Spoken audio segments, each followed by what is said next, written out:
क्या आपको भी स्टूल करते समय या पैखाना करते समय वीर्य निकलता है, धात आता है, जिसे स्पर्मेटोरिया कहा जाता है? अगर यह समस्या आपको है तो यह वीडियो आपके लिए। आज के इस वीडियो में ऐसे मेडिसिन के बारे में डिफाइन करेंगे, एक्सप्लेन करेंगे, जिससे यह बीमारी जड़ से खत्म किया जा सकता है। हाय हेलो नमस्ते आदाब सत श्री अकाल, मैं हूं नौशाद और आप देख रहे हैं फंटोस मेडिका। बने रहिए वीडियो के लास्ट तक। वीडियो को स्टार्ट करते हैं। टॉपिक है कि स्टूल या पैखाना करते समय वीर्य या धात का निकलना। यानी कि दोस्तों, बहुत से ऐसे लोग हैं जब वो स्टूल पास करते हैं या पैखाना करने जाते हैं तो क्या होता है, पैखाना के साथ वीर्य निकल जाता है, जिसे धात कहते हैं और इसको साइंस भाषा में स्पर्मेटोरिया कहा जाता है। तो यह समस्या बहुत से लोगों में होता है।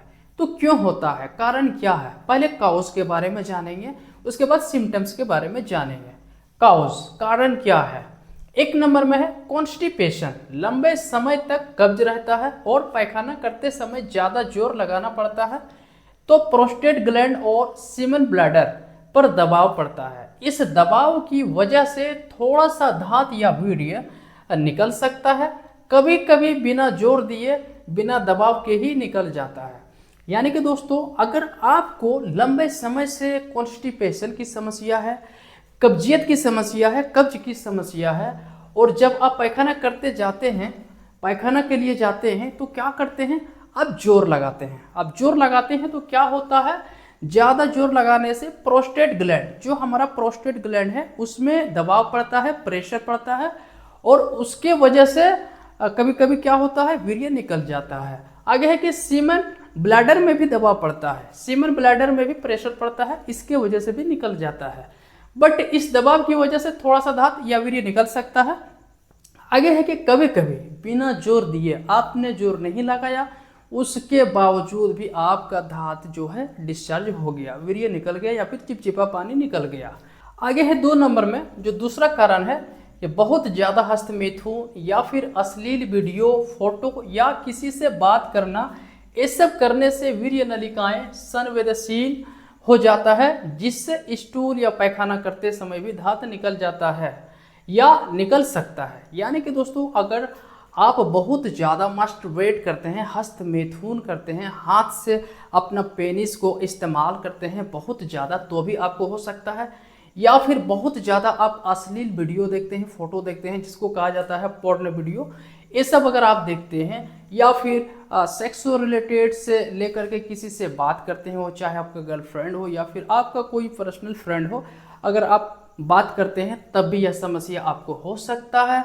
या फिर आप बहुत ज़्यादा यौन उत्तेजना, यानी कि जो सेक्सुअल इंटरकोर्स है, उसको दिमाग में लेकर के हमेशा ख्याल करते हैं, तब भी यह समस्या आपको देखने को मिल सकता है। तो ये सब करने से क्या होता है, जो हमारा वीर्य नलिका है वो बहुत सेंसिटिव हो जाता है, जिसके वजह से डिस्चार्ज देखने को मिलता है। आगे है 3 नंबर में कि अगर प्रोस्टेट ग्लैंड में सूजन हो, जिसे प्रोस्टेटाइटिस कहा जाता है, अगर हो तो भी यह समस्या हो सकता है। यानी कि अगर आपका जो प्रोस्टेट ग्लैंड है उसमें अगर इन्फ्लेमेशन है, सूजन है, तो भी आपको यह समस्या देखने को मिल सकता है, स्टूल या पैखाना करते समय वीर्य का निकलना।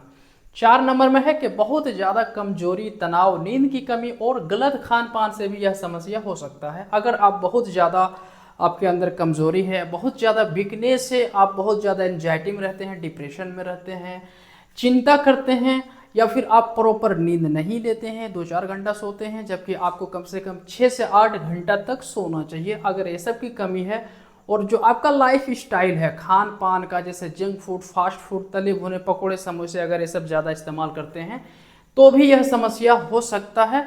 और 5 नंबर में है कि कभी कभी यूरिन संक्रमण के कारण भी हो सकता है, जिसे यूटीआई इन्फेक्शन कहा जाता है। यानी कि अगर आपको यूटीआई, यूरिनरी ट्रैक इन्फेक्शन है, तब भी यह समस्या आपको देखने को मिल सकता है। तो दोस्तों, ये था कॉमन काउज स्टूल या पैखाना करते समय वीर्य या धात का डिस्चार्ज होना। अब समझेंगे कि अगर यह हो जाए तो सिम्टम्स क्या क्या देखने को मिल सकता है, जिसको कहा जाता है लक्षण। 1 नंबर में है जो सिम्टम्स होगा, पैखाना करते समय चिपचिपा पानी या धात निकलना। और 2 नंबर में है कमजोरी महसूस होना, ज़्यादा थकान रहना, आपको बहुत ज़्यादा कमजोरी फील होगा, बहुत ज़्यादा वीकनेस होगा और बहुत ज़्यादा थकान महसूस होगा।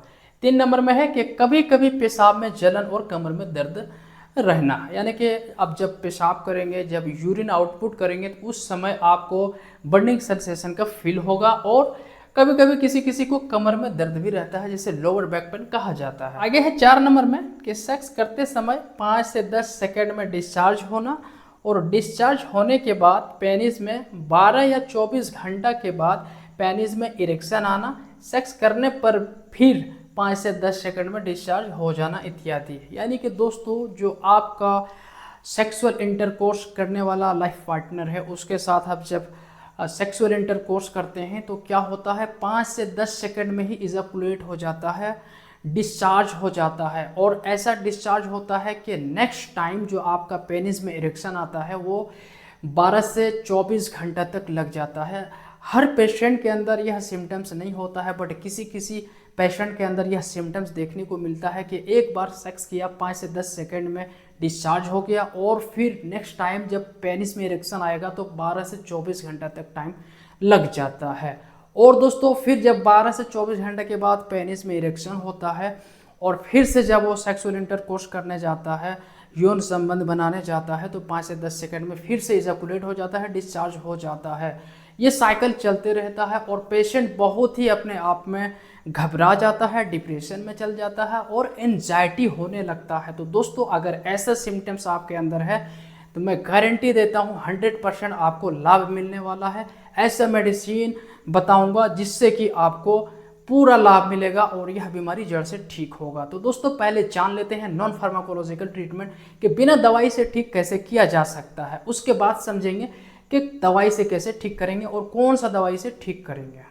नॉन फार्माकोलॉजिकल ट्रीटमेंट में है दोस्तों 1 नंबर में कॉन्स्टिपेशन, कब्ज दूर करें। अगर आपको कब्जियत की शिकायत है, कॉन्स्टिपेशन की शिकायत है, तो आपको कब्ज दूर करना पड़ेगा, क्योंकि जब तक आप कब्ज को दूर नहीं करेंगे आपका पेट क्लियर नहीं होगा। कि कॉन्स्टिपेशन की समस्या में पेशेंट को स्टूल पास करते समय, पैखाना करते समय जोर देना पड़ता है, जोर लगाना पड़ता है।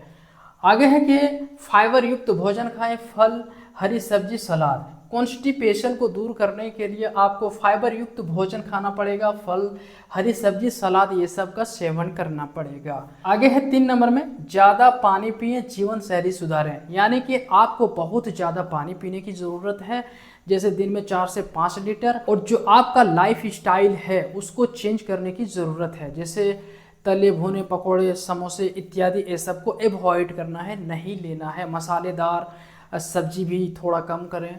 और आगे है 4 नंबर में हस्तमैथुन नहीं करें, अश्लील वीडियो, फोटो और किसी से बात नहीं करें, साथ में योगा या एक्सरसाइज करें। यानी कि जो आप मास्टरबेट करते हैं, जो आप हस्तमैथुन करते हैं, हाथ का इस्तेमाल करते हैं, उसे नहीं करना है। और आगे है अश्लील वीडियो, जो पोर्न वीडियो होता है, फोटो होता है या फिर अश्लील बातें हो, चाहे आपका गर्लफ्रेंड हो या फिर आपका पर्सनल कोई फ्रेंड हो, ये सब के साथ आपको अश्लील बातें, वीडियो, फोटो शेयर नहीं करना है। और आगे है एक्सरसाइज करें या फिर योगा करें, इससे आपको बहुत ही लाभ मिलने वाला है और लाभ मिलता है। तो दोस्तों ये था नॉन फार्माकोलॉजिकल ट्रीटमेंट। अब समझेंगे फार्माकोलॉजिकल ट्रीटमेंट कि कौन सा मेडिसिन है जिससे यह बीमारी को जड़ से ठीक किया जा सकता है। और दोस्तों मैं चैलेंज करता हूं कि आपको 100% लाभ मिलने वाला है। वो कौन सा मेडिसिन है, अभी हम बात करेंगे फार्माकोलॉजिकल ट्रीटमेंट में। तो दोस्तों फाइनली जान लेते हैं कि फार्माकोलॉजिकल ट्रीटमेंट में कौन कौन सा मेडिसिन दिया जाता है। 1 नंबर में है टैबलेट गोक्सुरादिकुगुल, 2 टैबलेट करके BDPC 3 मंथ। यानी कि दोस्तों जो गोक्सुरादिकुगुल टैबलेट है हमारा, 2 टैबलेट करके सुबह शाम लेंगे 3 महीना तक। और दूसरा टैबलेट है अश्वगंधा, 2 टैबलेट करके सुबह शाम 3 महीना। ये दोनों मेडिसिन 3-3 महीना चलाना है एक साथ में। और इसके साथ में एक और दवा चलेगा, टैबलेट जिंकोबा M, 1 टैबलेट करके रात में सोने के टाइम लेना है, इसको 1 महीना लेना है। और दोस्तों 4 नंबर में जो है वो है त्रिफला चूर्ण, 2 चम्मच करके लेंगे सुबह शाम, थोड़ा हॉट वाटर यानी कि वार्म वाटर जिसको बोलते हैं, गुनगुना पानी, उसके साथ लेंगे, 1 महीना लेंगे, 1 मंथ। दोस्तों अगर आपको कॉन्स्टिपेशन है तो आप त्रिफला चूर्ण का इस्तेमाल करेंगे। अगर आपको कॉन्स्टिपेशन और कब्जियत की शिकायत नहीं है तो त्रिफला चूर्ण का इस्तेमाल नहीं करेंगे। ये 3 मेडिसिन कंबाइंड में यूज़ करेंगे दोस्तों बहुत ही इफेक्टिव है, बहुत ही बढ़िया रिजल्ट देता है और आपको लाभ मिलने वाला है। तो दोस्तों ये था फार्माकोलॉजिकल ट्रीटमेंट, और जो हमने बात किया नॉन फार्माकोलॉजिकल ट्रीटमेंट, उसको भी आप साथ में इस्तेमाल कर सकते हैं। Please do not use any medicine without your doctor advice. कोई भी किसी भी तरह का खुद से दवा नहीं लेंगे बिना डॉक्टर के सलाह के। आई होप कि यह वीडियो आपको अच्छा लगा होगा। अगर अच्छा लगा हो तो लाइक, कमेंट, शेयर, सब्सक्राइब जरूर करें। मिलते हैं किसी नेक्स्ट वीडियो में, तब तक के लिए जय हिंद।